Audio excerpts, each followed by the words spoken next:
Mesdames et messieurs, dans ce contexte, nous avons le plaisir d'accueillir en ligne Monsieur l'ambassadeur Atiyah Abou-Naga, ancien ministre adjoint du ministère des Affaires étrangères. Docteur Abou-Naga, bonjour. Bonjour, je précise que j'étais ancien assistant adjoint. Ancien ministre, ancien assistant adjoint, oui. Assistant adjoint du ministre. Ok. Alors, Votre Excellence, Monsieur l'ambassadeur Abou-Naga, on parle maintenant du partenariat entre Afrique et le monde arabe vers une nouvelle dynamique de coopération. Alors, comment évaluez-vous la dynamique actuelle de ce partenariat et quelles sont les principales avancées attendues? C'est-à-dire que la coopération arabo-africaine existe depuis longtemps, elle a toujours existé, mais elle s'est concrétisée davantage bien sûr après la création de l'Organisation de l'Unité africaine, de la Ligue arabe, puis l'Organisation de l'Unité africaine est devenue l'Union africaine. Elle a toujours été, et l'Afrique a toujours été solidaire du monde arabe sur le plan politique. Mais maintenant, il s'agit de travailler ensemble sur le plan économique, dans le domaine des investissements, dans le domaine du développement, dans le domaine de la santé, de l'environnement. Le monde arabe et l'Afrique partagent des défis communs actuellement. Et l'expérience nous a montré qu'on ne peut plus continuer à compter sur l'aide occidentale, sur les partenaires occidentaux. Il faut que le monde arabe, avec tous les moyens financiers dont il dispose, les moyens financiers, les moyens techniques, les ressources humaines, bien sûr, et l'Afrique, avec toutes ses potentialités économiques, ses ressources minières, ses ressources agricoles, sa richesse, l'Afrique compte d'énormes mines, d'énormes gisements de pétrole, de cobalt, de cuivre, de diamants.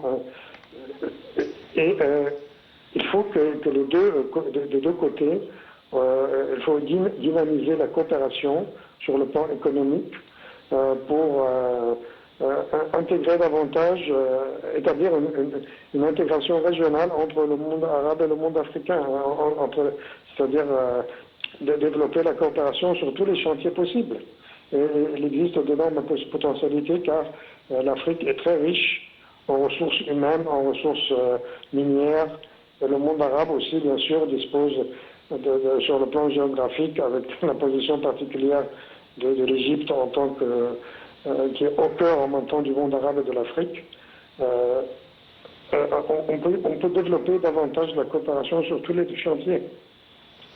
Très bien. Votre Excellence, Monsieur l'ambassadeur, comment passer concrètement des engagements politiques à des projets d'investissement ou des projets économiques réellement structurants entre les deux régions?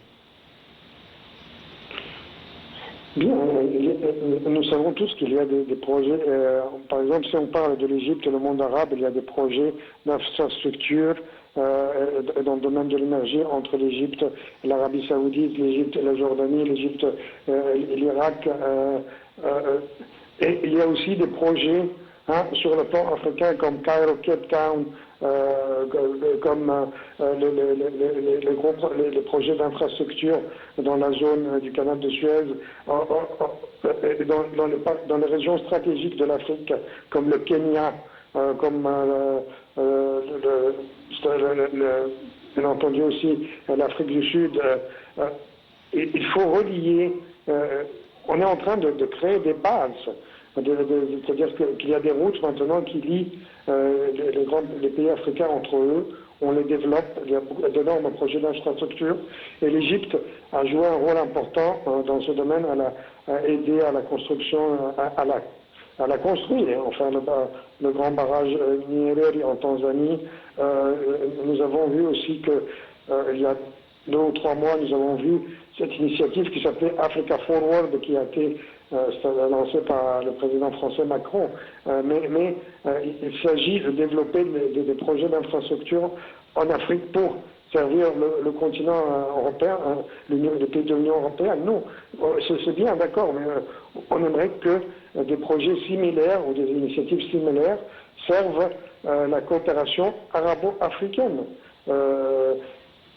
Comme je vous l'ai dit, nous avons des défis communs. L'Afrique est confrontée à des problèmes sérieux sur le plan agricole, sur le plan de la santé, avec des maladies comme l'Ibiola, et aussi il y a des conflits, bien sûr, les conflits dans les pays africains qui causent des dégâts désastreux. Alors, je pense que en développant la coopération arabo-africaine, on peut contribuer à la croissance des pays africains et ce qui aura des effets positifs. On va, au lieu d'avoir des conflits, on va avoir la paix, la sécurité, le développement. L'ambassadeur Abou Naga, quel rôle le Forum économique Afrique-Monde arabe peut-il jouer dans l'augmentation des échanges commerciaux et la création de nouvelles opportunités d'investissement? Oui, bien sûr, ce forum est très important parce qu'il permet aux hommes d'affaires des pays arabes et du monde, des pays africains, de se connecter davantage, d'étudier des projets communs, d'établir des partenariats. Mais il faut aussi profiter des outils qui peuvent développer cette coopération. Nous savons tous qu'il y a, par exemple, il y a la Banque africaine du développement, il y a l'African International Bank, il y a l'Égypte abrite Africa Export-Import Bank, il est basé au Caire, à Héliopolis même. Nous avons aussi en Égypte l'agence d'investissement de la COMESA. Tous ces outils peuvent être mis à profit d'une manière optimale pour dynamiser les échanges commerciaux et la coopération économique entre le monde arabe et les pays africains. Je dois dire qu'il y a eu des progrès. Les échanges commerciaux entre les pays africains et les pays arabes ont augmenté d'une manière cruciale durant les 15 dernières années. Mais ce n'est pas assez. On peut avoir davantage de coopération économique et bien sûr les pays africains avec toutes leurs ressources agricoles. L'Afrique est riche. Nous trouvons là-bas le cacao, le riz, le coton, le thé, les produits agricoles, les denrées alimentaires. L'Afrique est riche. Et il faut développer, il faut trouver des mécanismes pour faciliter les transports, la logistique, créer des chaînes de valeur capables de faciliter le commerce inter-africain ou le commerce africain-arabe, arabo-africain.